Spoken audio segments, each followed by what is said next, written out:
वो तो बेचारा दियत नहीं दे सकता, वही फांसी पे लटकेगा जिसके पास पैसे नहीं है। अगेन जिसके पास पैसे हैं वो बच जाएगा, ठीक है। तो उस पे गांधी साहब ने बड़ा उसका जवाब उन्होंने ये दिया था, बड़ा सोच सोच के बोल बोल के एंड में कहते हैं वो फिर रियासत का काम है कि उसकी जगह पे पैसे दे। तो मैंने कहा गांधी साहब फिर रियासत ने आज तक कोई एक एग्जांपल देंगे कि किसी गरीब की दियत दी हो? रियासत ने तो रेमंड डेविस की दियत दी थी, ठीक है, उसको रियासत ने बचाया था। तो इस तरह से एक बहुत सारी चीजें जो हमें दिखती है ना सर, वो वैसे होती नहीं है और हम ब्लाइंड फॉलोअर। 99% जो हमारी पॉपुलेशन होती है ना, they are the blind followers. Hello, वालेकुम, हेलो बेटा, मैं अभी एक क्लास के अंदर हूं, आप मुझे ना तकरीबन आधे घंटे तक फोन कीजिएगा, आधे घंटे तक फोन कीजिएगा, आधे घंटे तक जी। तो फॉलोअर्स होते हैं ना 99%। फॉलोअर हमेशा सतही आदमी होता है, जो मायोपिक इंसान होता है, कॉमन मैन होता है, जो लकीर का फकीर होता है, जिसको जो बताया जाए उसको वो फॉलो करना शुरू कर देता है। जैसे मैं अक्सर कहता हूं तो लोगों से पूछता हूं, what is the ultimate objective of media? What is the ultimate objective of media? The people used to say to educate the message, to entertain and information and flow. मैंने कहा all this bullshit rubbish. The ultimate objective of the media is to control the minds of the masses. They are controlling your minds. And media के ऊपर चलने वाली हर चीज आपको control कर रही है, क्योंकि मीडिया को देखने वाले आप हैं। 99% पॉपुलेशन जो मीडिया में इंटरेस्ट देती है, फिल्म देखती है, ड्रामा देखती है, फिर बाकी प्रोग्राम्स देखती है, इसका मतलब है you are very well. If you are doing all these things, you are the part of 99% of the world of your population. And if you are the part of 99% of the population, you are satai, you are myopic. You are constructing your thoughts by watching dramas, movies, setting जो trend setters होते हैं उनको आप follow करते हैं, आप myopic हैं जी।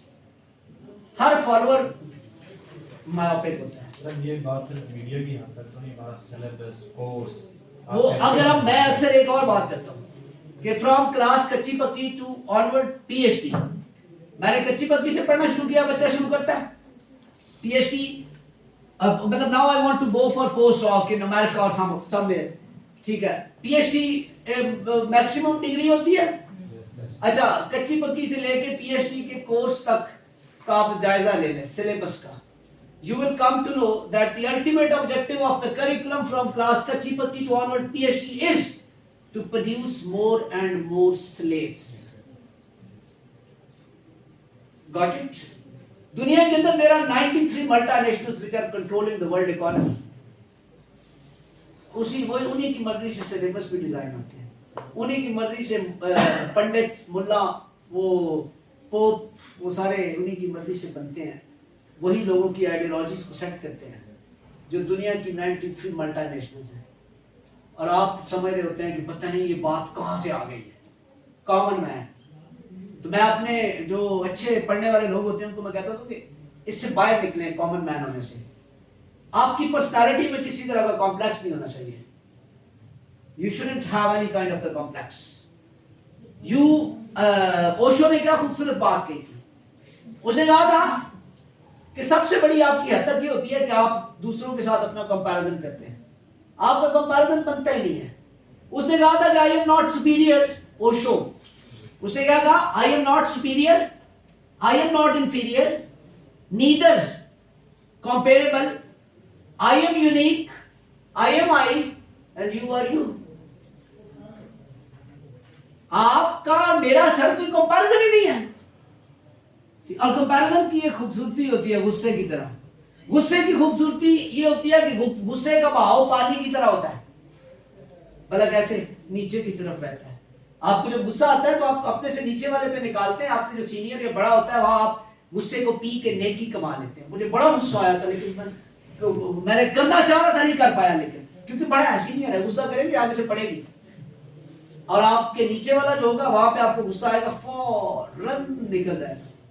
इसलिए कहते हैं कि गुस्से में किया गया फैसला और खुशी में किया गया वादा दोनों नुकसान देते हैं। याद खुशी होती है ना आपको, बड़े खुश, तारे तोड़ के लाऊंगा, फलां कर दूंगा, खुशी थोड़ी सी काम, कोई सोचने लग जाता है यार ये तो सारे काम ही नामुमकिन है, मैं तो चमन मार बैठा हूं।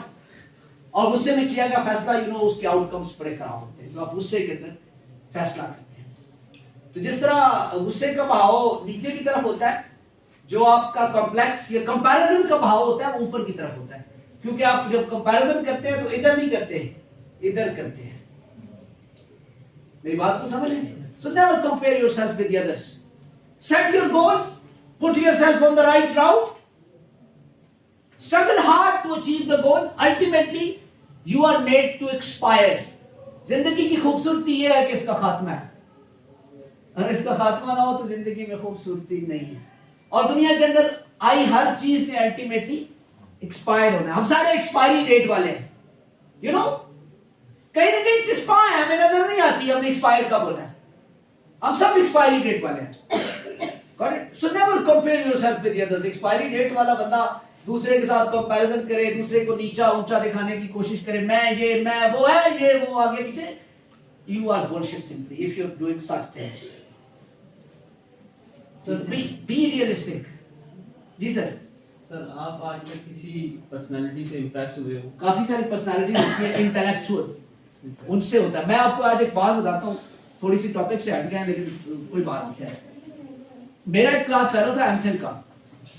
मैंने जिंदगी में ना बड़ा उस्तादों से भी मुतासिर नहीं होता था, क्योंकि उस्ताद पढ़ाते थे तो मैं सवालों जवाब बहुत करता था, ठीक है। तो इवन दो कि एक टीचर मुझे कहते हैं कि ये तो अपनी तारीफ नहीं होती है, जनरल बातें होती हैं। आपको ये लगे कि मैं अपनी कोई तारीफ करूं तो मुझे कोई जरूरत नहीं है आपके सामने ऐसी कोई तारीफ करने, जनरल बातें हैं। तो एक टीचर मुझे कहता है कि इस बंदे की वजह से मुझे पढ़ के आना पड़ता है, इस बंदे की वजह से मुझे पढ़ के आना पड़ता है। मेरा एक क्लास फेलो था एमफिल का, he is quite competent person. मतलब मैं उसके आगे, वो बोलता है और मैं सुनता हूं। जब वो बोल रहा होता है तो मैं मतलब चाय का कप उठा के इधर नहीं करता, क्योंकि मुझे इतना मजा आ रहा होता है। Got it? वो बंदा ही इज क्लास। बड़े डॉक्टर लाल खान एक मेरा फेवरेट आदमी था, शायद ये इसको पता होगा, डॉक्टर लाल खान, ठीक है। बड़े, हाँ वो फौत हो गए, ठीक है। और जो आपको ये मीडिया पर्सनैलिटीज है, और इनको तो पता ही नहीं है किसी चीज का। हामिद मीर से, मतलब जो मेरा मीडिया के साथ ताल्लुक है, तो हामिद मीर से आप पूछें कि द प्रिंस किताब उसने पढ़ी है, वो आपको कहेगा हाँ पढ़ी है। आप उससे पूछे उसमें लिखा हुआ क्या है, वो कहेगा भूल गया, उसको पता ही नहीं होगा। एक आधी बात का पता होगा, इन लोगों ने कभी पढ़ा नहीं होता। जर्नलिज्म किया, खबरें निकाली उससे, ये जो आपको लोग नजर आते हैं, बड़े कम ऐसे लोग हैं। अच्छा, आप एक बंदे की बड़ी सख्त लोग मुखालफत करते हैं, मैं उसको पर्सनली जानता हूँ, उससे मेरी कभी ना कभी मुलाकात भी होती रहती है, शायद आप लोग भी उसकी मुखालफत करते हो। है वो साइंटिस्ट, फिजिक्स का बंदा है, लेकिन लोग उसे कहते हैं कि तुम सियासत पे बात करते हो, मजहब पे बात करते हो, ठीक है। तो परवेज होद भाई अच्छा इंटेलेक्चुअल आदमी है, अच्छा इंटेलेक्चुअल आदमी है। उसे इस मजहब से हट के गुफ्तगू करें। उसको लोग जब गुफ्तगू के लिए बिठाते हैं तो उसे मजहबी बातें पूछते हैं, मजहब से हट के उसे आप सोशल गुफ्तगू करें तो वो आपको बहुत अच्छा वो करेगा, जवाब देगा और लॉजिकली आपको समझाने की कोशिश करेगा। तो पर्सनालिटीज ऑलवेज आर देयर, लेकिन आमतौर पे जो आपको कॉमन ये जो अब एक बहुत बड़ा ड्रामा, एक बहुत बड़ी चीज, मैं सॉरी टू से यार, ये जो आपके क्या होते हैं जिनको लोग सुनते हैं, ये मोटिवेशनल स्पीकर, ये word motivational speaker, I don't like this word at all, motivational speaker. अब मुझे पता है फजल पर मैं आपका बड़ा एक मशहूर मोटिवेशनल स्पीकर है, he was my colleague at somewhere ना, I was the lecturer at university in Lahore, ठीक है। तो he was also the lecturer over there, he was in the management science department and I was in the social science department.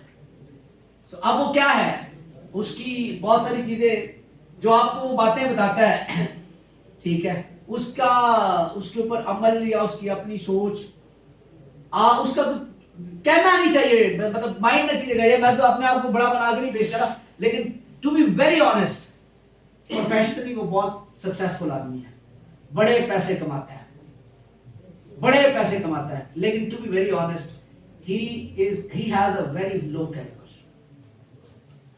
लेकिन आप उसको बड़ा सुनते हैं, उसकी बात को बड़ा, उसकी बात में वजन होता है, आपको ये लग रहा होता है, जबकि उसकी आप सुने उसको गौर से, आप उसकी हर बात को काउंटर करने के लिए झूठ बोल रहे हैं, गलत बयानी कर रहे हैं। और उसका एक बहुत बड़ी मतलब कबाहत ये है कि दूसरों की बात को अपने साथ मंसूब करके बयान वो Javed Chaudhry ji, Javed Chaudhry is a different character, वो एक और चीज है, ठीक है। तो वो मंसूब करके बताते हैं। तो ये चीजें हर एक्सपीरियंस मासवा एक क्यों सोशल मीडिया पे चला था, बच्चा पैदा करने के लिए दुनिया का हर एक्सपीरियंस उसको हुआ है, ठीक है। तो वो भी चूंकि इंग्लैंड के अंदर ये एक्सपेरिमेंट हो चुका है कि मेल कैन कंसीव, तो चूंकि एथिकली ये गलत है, तो अभी ये जो चीजें एथिकली गलत होती है उसको नहीं करने देते, तो मेल कैन कंसीव साइंटिफिकली, तो ये भी एक्सपेरिमेंट उस पे किया जा सकता है। छोटा बच्चा भी है वो साथ नहीं उसको छोड़ो, वो जिस तरह की पब्लिक हो। मेरा एक दोस्त है, मैं एक सेकंड, मेरा एक दोस्त है, एक अच्छे चैनल के ऊपर वो शो करता है, उसने अपना YouTube चैनल बनाया, तो उसका ना चैनल बड़ी रिसर्च करके आए टॉपिक के ऊपर, बड़ा अच्छे लॉजिकली और इंटेलेक्चुअल गुफ्तगू करे, कोई देखे ना कितने व्यूज हैं, 200 300। पिछले कुछ तकरीबन ये जो दुआ ज़ारा का केस हुआ ना, तो उसने इस केस के ऊपर जो है ना वो काम किया और इसके मुतालिक वो खबरें लेके आए और आके प्रोग्राम करे। तो मैंने देखा यार मुर्तजा ये किस चक्कर में पड़ गया। मैंने उसको फोन किया, मैंने कहा Murtaza you have a good intellect, you are a very sensible guy, what are you doing? ये कोई बात है करने वाली जो तुम आके जिसके ऊपर वो प्रोग्राम कर रहे हो अपने उस चैनल के ऊपर, इतने सतही हो चुके हो तुम। तो उसने जवाब पता क्या दिया था, उसने कहा था सर लोग ही सतही है, लोग ही सतही है। उसका जवाब बिल्कुल ठीक कि लोग ही सतही है, जो लोग सुनना चाहते हैं वो वही चीज जो है वो दिखाते हैं। एनीवेज बात हमारी थोड़ी सी टॉपिक से हट गई है, लेकिन कभी कभी जो है वो हमें वो इस तरह की चीजों की भी जरूरत होती है। बात हम क्या कह रहे थे जी, शाह वलीउल्लाह साहब। शाह वलीउल्लाह का मैंने आपको बताया, ठीक है। रिलीजियस सर्विसेज की आपको पता लग गया होगा। पॉलिटिकल रिफॉर्म्स के ऊपर है नंबर 2, पहली religious reforms, then political reforms. Struggle against anarchy,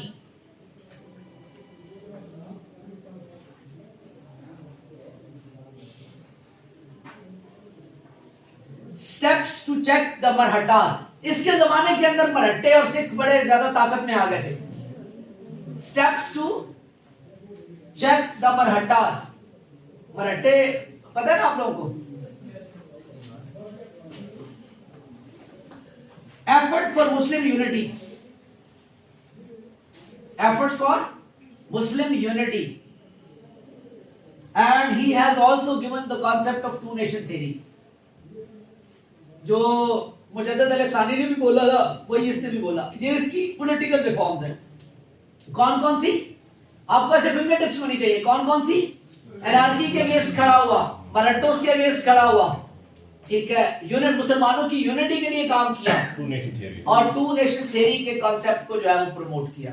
concept पहले मुजद्दिद अल-अफ़सानी दे चुके थे। Literary services of Shah Waliullah,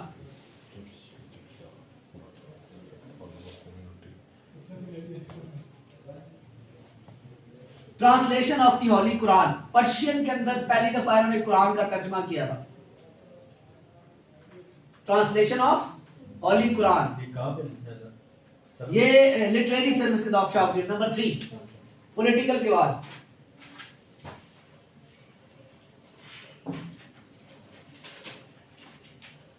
हुज्जतुल्लाह अल बलागिया, हुज्जतुल बलाग जिस तरह से हजरत अली की एक किताब है अल बलागिया, इस तरह उससे रिलेटेड ये किताब, यानी कि शिया और सुन्नी के वो जो कंट्रोवर्सीज थी उसके ऊपर ये किताब थी। ये इनकी लिटरेरी सर्विस थी। ये 4-5 किताबें हैं, इनका नाम लिखा हुआ है, हैंडआउट मैं आपको दे दूंगा। अब किताब के अंदर क्या क्या लिखा हुआ है ये इसके अंदर मेंशन है, ठीक है। वही बातें जो मैं आपको पहले बता चुका हूँ कि एक किताब जिहाद के ऊपर है, एक वो चारों जो आपके स्कूल ऑफ थॉट्स है उनके ऊपर है, एक शिया सुन्नी के ऊपर है, ठीक है जी। उसके बाद इनकी आगे जी सोशल रिफॉर्म्स, वो जर्नल है इस्लामिक वैल्यूज को प्रमोट करने वाला। और उसके बाद इन्होंने एक इनकी और सर्विस थी, दैट वाज लाइक मदरसा इन्होंने बनाया था, मदरसा रहीमिया। ये इनकी एक अचीवमेंट थी, इन्होंने मदरसा रहीमिया बनाया था, और एट द एंड इनका कंक्लूजन है।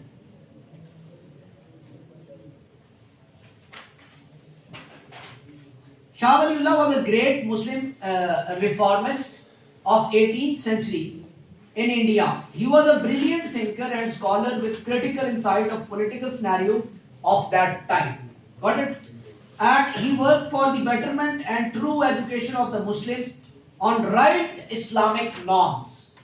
His concentration was, as Mujaddid al-Afsani has worked for the Islamic norms and the practices in society, he also concentrated on Islamic norms and the practices of society. After the death of Aurangzeb साहब 1707 के अंदर गालिबन फौत हुए थे.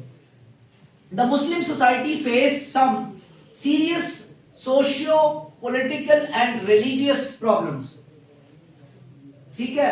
The Mughal Empire had fallen into the hands of most incapable successors of Aurangzeb, who could not withhold the supremacy of the Muslim rule because they indulged into the luxurious life.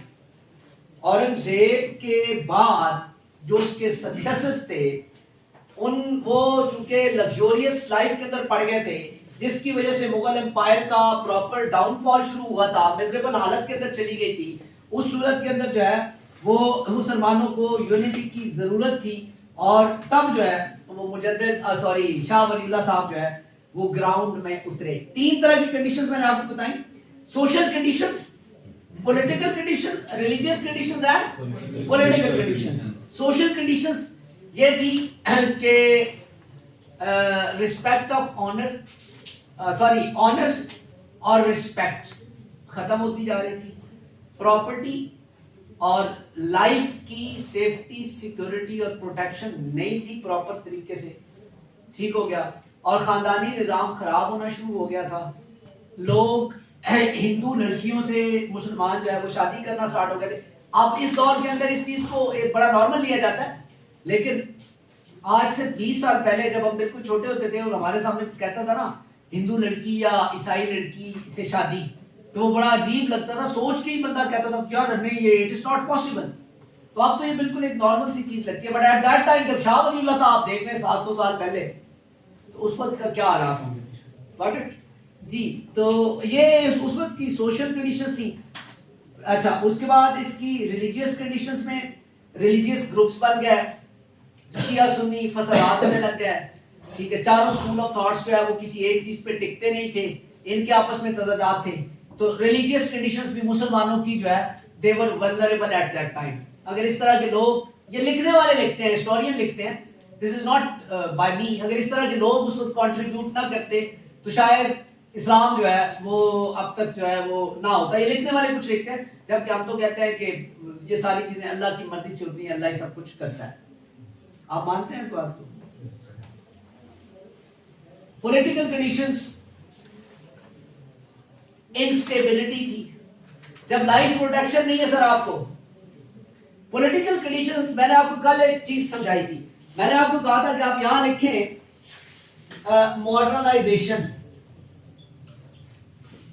Modernisation, एक society जितनी modernise होगी वहां पे economic growth उतनी ज्यादा होगी, और जितनी ज्यादा इकोनॉमिक ग्रोथ होगी उतनी ज्यादा पॉलिटिकल स्टेबिलिटी होगी.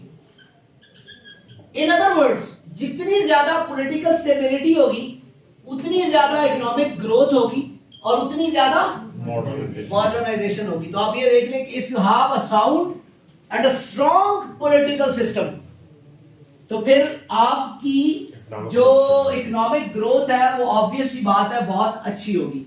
और अगर आप, और फिर इसके साथ बाकी सारी चीजें जुड़ी हैं, लाइफ प्रोटेक्शन, प्रॉपर्टी की प्रोटेक्शन, क्राइम, डेविएंस, ये सारी चीजें. जब कानून, वो कहते हैं ना कि लॉज क्यों बनाए जाते हैं, मेरा आपसे एक सवाल है, व्हाई लॉज आर मेड?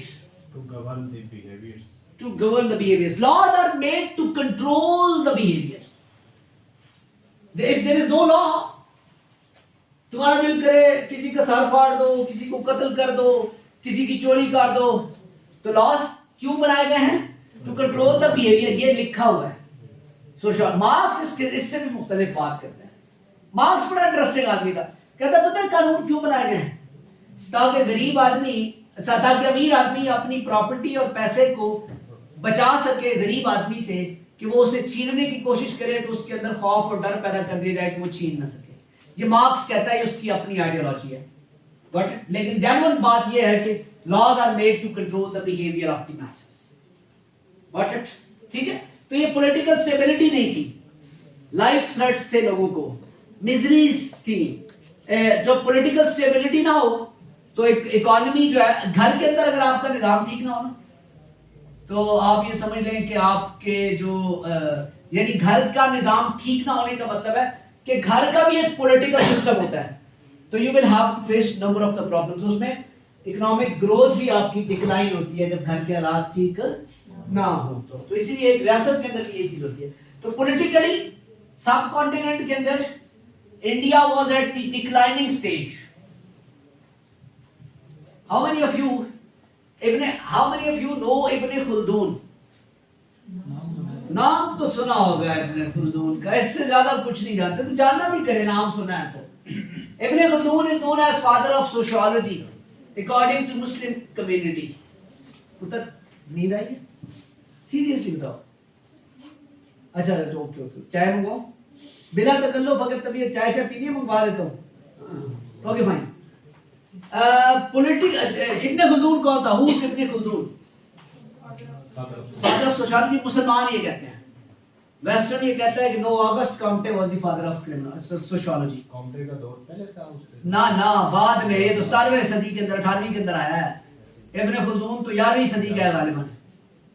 तो लेकिन वो फादर ऑफ जेन्युइनली फादर वही था इब्ने खुल्दून। इसकी रीजन भी बताऊंगा। इब्ने खुल्दून जो है ये कहता है, गौर से सुनिएगा बात, कि हर क्लाइमेक्स को डिक्लाइन होता है और हर डिक्लाइन को क्लाइमेक्स मिलता है। इसने कहा था कि एक जो फेज है ना सर, उसकी जो उम्र होती है, एज होती है एक फेज की, क्लाइमेक्स हो या डिक्लाइन हो, वो अप टू 100 to 150 ईयर्स है। 3 से 4 generation. If you are at the climax after 100 or 150 years, you will be at decline, and if you are at decline, you will be at the climax after 100 or 150 years generations. Average. Got it? On average. ये कौन कहता था? इब्ने खुल्दून। एक life product cycle है, product life cycle. किसी ने अगर business पढ़ा हो, everybody has red business, product life cycle. Product बनता है, प्रोडक्ट इंट्रोड्यूस होता है मार्केट में, प्रोडक्ट ग्रो करता है, प्रोडक्ट एक मेच्योरिटी की स्टेज पे जाता है और फिर उसका डिक्लाइन शुरू हो जाता है। यानी क्लाइमेक्स के बाद डिक्लाइन है, ये बात तयशुदा है। Got it? तो ये जो मुसलमानों का ये जो था, इन्होंने भी बड़ा क्लाइमेक्स देखा था जी। अभी अमेरिका के बारे में कहा जाता है तो 150 साल से भी ज्यादा हो गया इनको रूल करते हुए। कुछ लोग कहते हैं कि आप ये डिक्लाइन की तरफ जा रहे हैं, ठीक है, लेकिन जो मौजूदा सूरत हाल है उसमें, अच्छा, nothing is absolute in social sciences ना, एवरीथिंग इज रिलेटिव। तो इब्ने खुल्दून की बात को रिजेक्ट भी नहीं किया जा सकता और 100% मानना भी नहीं जा सकता। Got it? एनीवेज, तो मुसलमानों की हालत, यानी जो उनकी गवर्नमेंट कंडीशन थी, that was not good at all. तो ये 3 कंडीशंस हो गई आपकी। फिर सर्विसेज पे आए तो सर्विसेज क्या थी? रिलीजियस रिफॉर्म्स, इस्लामिक प्रैक्टिसेस जैसे उसकी थी। फिर अगर हम इज्तिहाद की बात करें, इज्तिहाद पे बड़ा जोर दिया, इज्तिहाद पे हम ऑलरेडी बात कर चुके हैं। जिहाद का कायल आदमी था जी शाह वलीउल्लाह, ठीक है। इसने रूलर्स को बड़ा ही प्रमोट करने की कोशिश की कि लोगों को जिहाद के लिए तैयार करें। असल चीज ही जिहाद है। आज के इस मॉडर्न दौर के अंदर जिहाद को नेगेटिवली लिया जाता है, ठीक है। अमेरिका तो अगर अफगानिस्तान पे, वियतनाम पे या रशिया, जॉर्जिया पे हमला कर दे तो वो तो चलेगा, वो तो अपनी वेस्टेड इंटरेस्ट और दुनिया की सिक्योरिटी के लिए कर रहे हैं। मुसलमान अगर कोई करेगा तो वो उसके जिहाद को दहशतगर्दी का नाम दिया गया है। लेकिन इसने बड़ा कॉन्सेंट्रेट किया इस चीज के ऊपर कि मुसलमान जो रूलर थे उनके बुए पे जाके, बुआ समझते हैं ना, दर दर जाके कि भाई खुदा के वास्ते इन लोगों को जहाद के लिए तैयार करो वरना हम मर जाएंगे। ठीक है, तो इसके लिए इसकी बड़ी वो है खिदमत है। और उसके अलावा जहाद के बाद क्या था जी? इकोनॉमी। जैसे मैंने आपको कहा कि जो नबी करीम सल्लल्लाहु अलैहि वसल्लम जैसे ट्रेड करते थे, ही वाज द ट्रेड। अच्छा, आज मैंने एक हदीस पढ़ी और मैं थोड़ा सा हैरान हुआ, लेकिन फिर मैंने उसको समझने की कोशिश की तो हदीस बहुत जबरदस्त थी। हदीस तिरमिजी की थी, जामिया तिरमिजी 1939 हदीस नंबर था। उसमें नबी करीम सल्लल्लाहु अलैहि वसल्लम ये फरमाते हैं कि 3 जगहों पे अगर आप झूठ बोलेंगे ना, 3 जगहों पे अगर आप झूठ बोलेंगे तो हराम नहीं है, उसमें कोई मुजायका नहीं है। वैसे तो हम झूठ को बड़ा डिस्करेज करते हैं ना जनरली, वो 3 जगह सुने, दैट इज वेरी लाइक बड़ा प्रोटेक्शन सिक्योरिटी महसूस होती है। वो 3 जगह सुने। पहली बात, बीवी के साथ गुफ्तगू करते हुए उसको खुश करने के लिए आप झूठ बोल सकते हैं।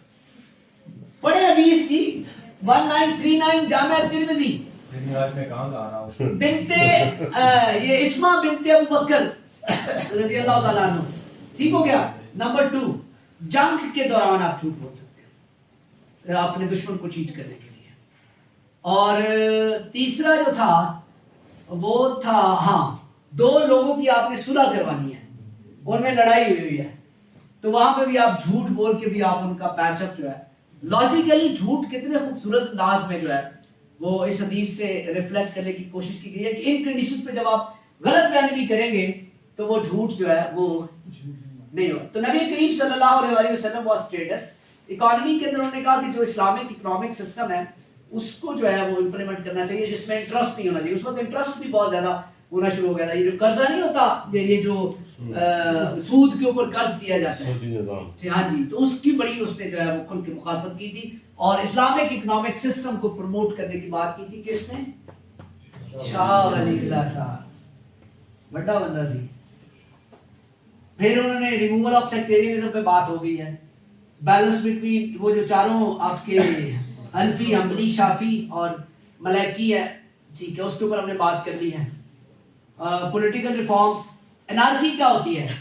What do you mean by the word anarchy? ये तो आपने सुना ही होगा ना वर्ड एनार्की।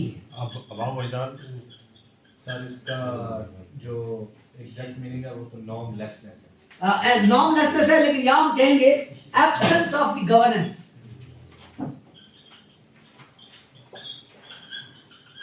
जिस मुल्क के अंदर एनार्की हो, इसका मतलब है कि गवर्नमेंट वहां पे प्रॉपर तरीके से फंक्शन नहीं कर रही, वहां पे एनार्की होगी, इंस्टेबिलिटी होगी, डिस्टेबलाइजेशन होगी, रेस्ट नहीं होगा, पीस नहीं होगा। तो वहां पे क्या होगा? जहां डिटेरियोरेशन, एक्सप्लॉयटेशन होगी, वहां पे क्या होगा? हर रोज चीजें बदलेंगी, हर रोज रवैये बदलेंगे, ठीक है, अफरा तफरी का आलम रहेगा। वो क्या होगा? Anarchy. So the same condition was there in subcontinent at that time. So he worked to settle down the anarchy, कि इसको खत्म किया जाए किसी तरीके से और एक हार्मनी क्रिएट की जाए in the society. Got it? Society means subcontinent. Anarchy लफ्ज सुना हुआ था पहले तुम लोगों ने, बच्चियों ने पहले तो सुना है। अच्छा, उसके बाद इन्होंने चेक एंड मराठास, जो सिख और मराठे उठे थे, उनको रोकने के लिए थे, चूंकि जहाज को प्रमोट करने की कोशिश की, तो इनको मारो, ये तो खा जाएंगे हमें। जब हकीकत ये है कि सब कॉन्टिनेंट पे रूल ही मुसलमानों ने किया है, हिंदुओं ने कभी रूल ही नहीं किया। लेकिन हमें नफरत सिखाई गई है हिंदू से, सिखाई गई है, और हिंदू को नफरत सिखाई गई है मुसलमान से, पाकिस्तानी से, ठीक है, ये सिखाई गई है। पैट्रियटिज्म इसी चीज का नाम होता है। ये बड़ा डिबेटेबल टॉपिक है कि पैट्रियटिज्म होता क्या है, ठीक है। अच्छा, उसके बाद एफर्ट्स फॉर मुस्लिम यूनिटी और 2 नेशन थ्योरी पे इसने बात की, ठीक है, इसकी किताबों का जिक्र है। बाकी रेस्ट आपने इसको पढ़ना है। हाँ, यहाँ पे एक चीज जो इसकी सोशल रिफॉर्म्स थी वो मैं आपके सामने, मैंने पॉइंट्स के अंदर लिखी है, वो मैं आपको कुछ बता देता हूँ, ठीक है। He struggled to get rid of the Hindu concept about the marriage of widow and told the Muslims that it is the sunnah of the holy prophet peace be upon him. Social reforms की बात करें तो उन्होंने कहा कि हिंदुओं के अंदर विडो से शादी करना को ठीक नहीं समझा जाता, करने ही नहीं देते, तो उन्होंने कहा कि तो नबी करीम सल्लल्लाहु अलैहि वसल्लम की सुन्नत है कि आप विडो से शादी करें। आप विडो मींस जो हाँ उसे शादी करना अच्छी बात है, ठीक है। फिर उसने ही told the Muslims to avoid superstitious charm wearing and other such practices. ये जो आप कड़े शड़े भी पहनते हैं, ठीक है, इस तरह की चीजें, और सुपरस्टिशियस, ये सुपरस्टिशियस को उर्दू में क्या कहेंगे, तोहम प्रस्ती, इससे उन्होंने कहा कि निकलो बाहर, ठीक है। ऐसे ऐसे करके पता नहीं क्या हो जाता है, ये ऐसे कुछ नहीं होता। He also struggled against the dowry, जहेज की बड़ी मुखालफत की थी, and such unnecessary expenses on the time of marriage, इसको एक्स्ट्रा वेजेंट कहा जाता है। टाइम ऑफ मैरिज पे अननेसेसरी एक्सपेंसेस, लेकिन शादी तो जिंदगी में एक दफा होती है, शादी जिंदगी में एक दफा होती है। How many of you are married in boys? तुम भी मैरिड हो, और तुम भी मैरिड हो, आप भी मैरिड है। And how many of you are married from the girls? You और तुम 3 मैरिड हो, ठीक हो गए, ठीक हो गए, गुड। जनरली मैंने पूछा है कि मुझे भी पता होना चाहिए कि क्लास के अंदर मैं जो गुफ्तगू करूं तो वो थोड़ा उस कुछ ऐसी चीजें जो मैरिड लोगों को पता होती हैं, कुछ अनमैरिड को ज्यादा पता होती है, सो उस हवाले से बड़ा सवाल है। मैं बता सकता यार, वैसे ही मेरे ज़हन में रैंडमली एक बात आई, तुमने क्या मतलब व्हाट डू यू वांट, मैं I am married and I am happy with my marriage life जी। तो he tried to abolish mourning on the death more than 3 days। आइए तो सोग मनाते हैं लंबा लंबा ये फौजियों के ऊपर, इसे कहा 3 दिन से ज्यादा का सोग नहीं होना चाहिए, ठीक है। ये सारी इसकी सोशल रिफॉर्म्स थी जो ये मुआशरे के अंदर कर रहा था। ये पॉइंट्स के अंदर आपने याद करनी है। मतलब हलाल रोजी के ऊपर उसने जोर दिया कि लॉफुल अर्निंग जो है वो आप करें, और उसने अनजस्ट डिस्ट्रीब्यूशन ऑफ वेल्थ जो है उसको उसने कहा कि ये भी चीज ठीक नहीं होती। असल में गुर्बत की सबसे बड़ी वजह अनइक्वल डिस्ट्रीब्यूशन ऑफ वेल्थ होती है, ठीक है। और उसके बाद सेक्टेरियनिज्म और इस चीज पर उसने काम किया। सिंपलिसिटी को बड़ा प्रमोट करने की इसने कोशिश की। मैं अक्सर एक बात कहता हूँ कि जितनी जिंदगी को सादा रखोगे उतनी जिंदगी खूबसूरत और अच्छी लगेगी, जितना कॉम्प्लेक्स बनाओगे वो उतनी कॉम्प्लेक्स बनती जाएगी। Simple life is always beautiful. मैं हमेशा एक बात कहता हूँ कि being beauty is not different. Sir, being beauty is not different, but being different is beauty. ये अगर कोई समझने वाला हो तो उसको इस बात की समझ आएगी कि इस बात का जो है वो वैल्यू क्या है। एनीवेज, तो उसके बाद मदरसा रहीमिया इन्होंने बनाया, कुछ और इंस्टीट्यूशंस भी इन्होंने बनाए थे एजुकेशन के ऊपर, एजुकेशन के हवाले से, और at the end conclusion Shah Wali Allah के ऊपर। मुझे ये बताएं कि अब अगर आपसे को पूछे तो आपको 2-4 पैराग्राफ लिख सकते हैं शाह वली अल्लाह के ऊपर कि कौन था और किसकी अचीवमेंट थी। मैट्रिक, इंटर, बीए में जो आपने पढ़ा था वो आप भूल चुके थे, ऐसे ही है। और इस तरह से उस वक्त पढ़ा भी नहीं था समझ के, उस वक्त आपने पेपर पास करना था, पेपर में नंबर आने चाहिए। अब जो आप पढ़ रहे हैं, अब आप पेपर तो है ही है, लेकिन अब आपका इंटेलेक्ट उस तरह